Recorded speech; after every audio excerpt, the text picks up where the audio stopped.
Let's give it up for Joe Skyrm, everybody.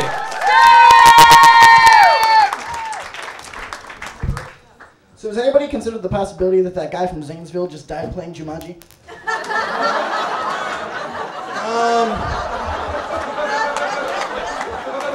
So, fun fact about me, I have no sense of smell, which according to Alex Winfrey means that I'm not a ghost. But it's true, I have no sense of smell. I do still have 5 senses though because I can see dead people.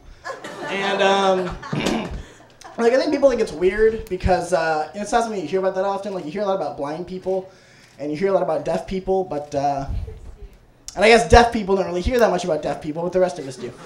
And like, I read online once that a symptom of Parkinson's disease is actually not having a sense of smell. And I freaked out. I was like, oh my God, Parkinson's disease, what if I have that? And I was like, well, actually, if I ever become famous, maybe they'll cast me in the remake of Back to the Future. I liked it. But, and I'm not totally unable to smell. Like, there's a really short list of things I've been able to smell. 3 things.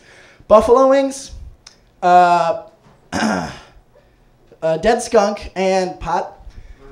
And, which means that I can still be afraid to eat spicy food. I can still have to drive home with the windows up. And when I get older, I can still be disappointed in my son. And I have 3 roommates, one of whom is determined to get something from his body onto the list of things I can smell. So he's just like eating a lot of like egg salad and chili and like pooping with the bathroom door open, like fanning it into our room. And I'm like, Kyle, just because I can't smell doesn't mean that I'm okay with you defecating with the door open. But something I was really afraid of when I was a little kid was Santa Claus. No transition. But Santa Claus, I didn't like him because he had a beard, and I did not like men with beards. And actually, I guess I hated women with beards too. I wasn't sexist. But I just did not like men with beards. Like my Uncle Tim had a beard. It wasn't just Santa Claus. Uncle Tim had a beard. He would come over and I'd be like, he'd be like, hey, you want to hang out? And I'd be like, no, Uncle Tim, that's fine. You know, just stay over there. Are we sure this is Uncle Tim? Because he's got a beard on and I can't really tell. Can we get like a blood work, DNA test done, something? It's funny because, whatever. But really, who hides their face other than people with beards? Like rapists, murderers, and people getting pulled out of their trailers on cops. Basically people whose laps I never wanted to sit on. But, and the other reason I didn't trust Santa was those Coca-Cola commercials. Because one time, I left out cookies and a bottle of Coca-Cola because I was like, well, he loves it on the commercial. I'm sure he's going to love it. And he didn't drink it. And I was like, okay, so he's just a big sellout doing this commercial for the paycheck. He's tired of doing all this work and not getting any money. And my dad's like, well, maybe had it been a Coke and rum, he would have had it. And I was like, Dad, Santa's not a pirate. And the other thing is, Santa's the only like imaginary being where if your kid is afraid of him, you do nothing to help them get over that fear. Like he's the only thing that's not real where you tell your kids, no, he is real.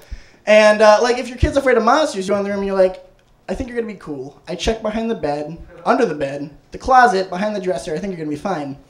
But if your kid's afraid of Santa Claus, you go, come on, let's get in the car. We're going to the mall. And you make them sit on Santa's lap. And anytime a kid is crying, trying to get away from an old man, like you would save them, but not when you need the picture for the mantle. And then on top of that, they have to listen to songs like, he sees you when you're sleeping, he knows when you're awake, he knows if you've been bad or good. So next time I ask you to clean your room, do it the first time.